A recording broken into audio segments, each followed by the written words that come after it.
ناظرین پروگرام میں آپ کو پھر خوش آمدید کہتے ہیں. اچھا ایک ذاتی سا سوال, محبوب صاحب آپ نے زراعت میں زیادہ کام کیا جیسے کہ میں نے پہلے بھی بات کی, یہاں آپ کمفرٹیبل ہیں؟ بالکل ڈفرینٹ ہے نا آپ کی جو پچھلی سابقہ اگر ہم دیکھیں کام سارا, تو یہاں آپ کیسا فیل کر رہے ہیں کہ آپ کو لگتا ہے کہ آپ جیسے وہ کہتے ہیں فش آؤٹ آف واٹر ویسی پوزیشن تو نہیں ہے؟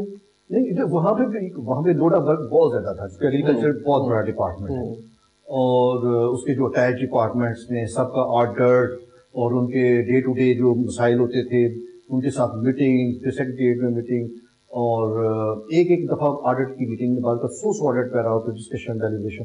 لیکن میں سمجھتا ہوں کہ وہ بھی ایک لرننگ ایکسپیرینس تھا, اور یہاں پہ آیا ہوں تو یہ ایک الگ طرح کا لرننگ ایکسپیرینس ہے. اور تو یہ میں سمجھتا ہوں اچھا ایک جاب کرنے کا انداز ہے, اسٹیٹ آف مائنڈ ہے کہ آپ آتے ہیں آپ کہتے ہیں یار کسی چیز کو چھیڑو نا, جو ٹائم ہے بس نوکری کرو, اپنا چل چلاؤ کرو اور پھر چلے جاؤ. تو آپ اس میں بلیو کرتے ہیں کہ یار وہ زیادہ بہتر ہے کہ آپ اس میں کنٹین رہیں, زیادہ انیشیٹو نہ لیں, کیونکہ جب انیشیٹو لیں گے تو کوئی بات بھی کرے گا؟ ہاں نہیں, وہ تو دیکھ رہے ہیں آپ, میں جب ایگریکلچر میں تھا تو وہاں پہ جو اس کی 2015 کے بعد اس کی ویب سائٹ کو اپڈیٹ کیا ہے, ریویمپ کیا ہے, اور وہاں پہ جو ایک کال سینٹر تھا وہ فنکشنل کیا. اور پھر اس کے بعد میں ایک اور کام کر رہا تھا کہ تمام کے تمام ہماری پبلک پالیسی بھی, چونکہ میرے پڑھنے کا اتفاق ہوا, تو پبلک پالیسی میں ہمیں سکھایا گیا کہ جو پبلک پالیسی ہے that should not be input centric, outcome centric. تو یہاں پہ میں نے دیکھا کہ کھالے بن رہے ہیں, کھالوں کی لمبائی یہ تو سارا ان پٹ ہے. اس کے نتیجے میں لینڈ انڈر کلٹیویشن کتنی آئی ہے, اس کے اندر امپلائمنٹ کتنی کریٹ ہوئی ہے, اس کے اندر واٹر کنزرویشن کتنی ہوئی ہے. تو میں نے ان تمام تر چیزوں کو ان کی مختلف جو پالیسیز تھی, لائک گروتھ اسٹریٹجی تھی 2026, اس میں بھی ان کو یہ کچھ ٹارگیٹس دیے تھے. کہا یہ آپ کے ٹارگیٹس تھے ایز پر دیٹ پالیسی. اور پھر اس کے بعد اور بھی ان کے جو انڈیکیٹرز تھے ان کو دیے گئے تھے, وہ لے کے تو اس کو میں پہلی دفعہ وہاں پہ یہ کام شروع کیا تھا کہ اس کے اوپر تمام جتنے ونگز ہیں ان کی آؤٹ کم کتنی ہوئی ہے کوانٹیفائی کیا جائے.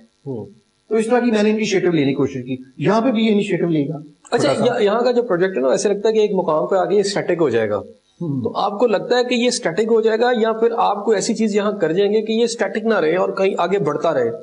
اچھا یہ جو چیز میں کر رہا ہوں تو ڈیفینیٹلی میں اپنے سینئر سے بھی ڈسکس کروں گا, تو اس کے نتیجے میں آئی تھنک چیزیں انرشیا میں ہوتی ہیں اور تھوڑا سا زور لگانا پڑتا ہے. جیسے نا آپ نے ایک میوزیم بنا دیا, چلو میوزیم میں بن گیا, اس کے اندر جو بھی ہے لوگ آ کر وزٹ کریں, لیکن کچھ لوگ پروجیکٹ کو اتنا وہ ایکٹیو کر جاتے ہیں کہ اس میں نئی نئی چیزیں نکلتی رہتی ہیں.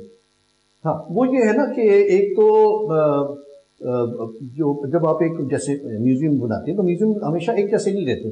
جیسے اب ہم انفارمیشن کلچر ڈپارٹمنٹ کے اندر ہی سوچ رہے ہیں مختلف جگہوں کے اوپر, ممکن ہے یہ کام یہاں پہ ہو جائے کہ جو ڈیجیٹل قسم کا میوزیم بنایا جائے. اس طرح میڈم توساؤ کی جو وہ ہے جس میں اس قسم کے, اس سے ہم اس انداز میں ہم ہسٹری کو پریزرو کریں, تو یہ سوچ کا سفر جاری رہتا ہے. تو ہم نہ ہوں گے, ہم جیسا کوئی اور, یعنی سوچ کا سفر جاری رہنا چاہیے. اچھا کوئی اور بندہ آ جائے زندگی میں, اور جتنا جو آپ کی جو خاص طور پہ جو پروفیشنل لائف ہے, سب سے مشکل وقت کب آیا؟ مشکل وقت میرا خیال ہے میرا مری کا جو ٹینیور تھا وہ خاصا تھا. کس سینس میں؟ اس سینس میں کہ وہاں وہ بہت ہیکٹک تھا.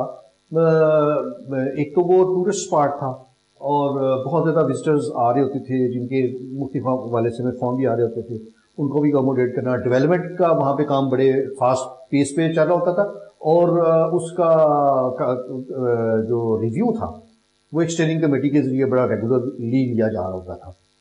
تو وہاں پہ چونکہ بڑے فاسٹ ٹریک پہ ایک میرا فون بج رہا ہوتا تھا, دوسرا ساتھ بج رہا ہوتا تھا, تیسرا وہ میرا وہ جو لینڈ لائن نمبر چل رہا ہوتا تھا.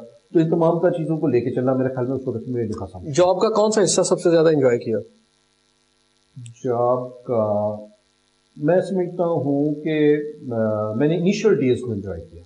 جب میں نیا بینگ یوٹی آیا قصور کے اندر, تو میرے سینئر بڑے محبت کرنے والے لوگ تھے, ڈاکٹر ظفر اقبال شاہ دیگر جو لوگ تھے, انہوں نے مجھے, میں اس میں بوجھ بھی نہیں تھا, میں کیونکہ اراؤنڈ 26 ایئر کی ایج کے اندر آ گیا تھا, تو اس وقت اتنی ریسپانسبلٹی تھی نہیں اور پتہ بھی کوئی زیادہ نہیں تھا، تو وہ لوگ لک آفٹر بڑا اچھا کرتے تھے، گائیڈ بھی بڑا اچھا کرتے تھے، تو وہ ٹائم نہیں چاہیے. لوگوں کے لیے کوئی میسج؟ میں سمجھتا ہوں کہ ایک ہی چیز ہے کہ ایک تو ہمیں اپنے اجتماعی معاملات کو اجتماعی معاملات پہ ہمیں تھاٹ پروسیس کرنا چاہیے، سوچنا چاہیے، اور دوسرا ہمیں اپنے انڈیویجول مفاد پہ اپنے اجتماعی مفاد کو سیکریفائز کرنا سیکھنا چاہیے. اگر ہم اب ایک سوسائٹی کے طور کے اوپر پروگریسو سوسائٹی کے طور پہ ایوالو ہونا چاہتے ہیں تو. جی ناظرین، آپ نے محبوب عالم صاحب کی باتیں سنی. اس وقت باب پاکستان کا جو اوور آل پروجیکٹ ہے اس کو یہ ہیڈ کر رہے ہیں، اور یہاں پر جتنے بھی آسپیکٹ ہیں جس کے اوپر کام ہو رہا ہے، انہوں نے بڑی تفصیل سے ہمیں اس بارے میں آگاہ کیا. اس دعا کے ساتھ کہ اللہ تعالیٰ آپ کو اپنی رحمتوں کے سائے میں رکھے. اپنے میزبان احسن صاحب کو اجازت دیجیے. اللہ حافظ.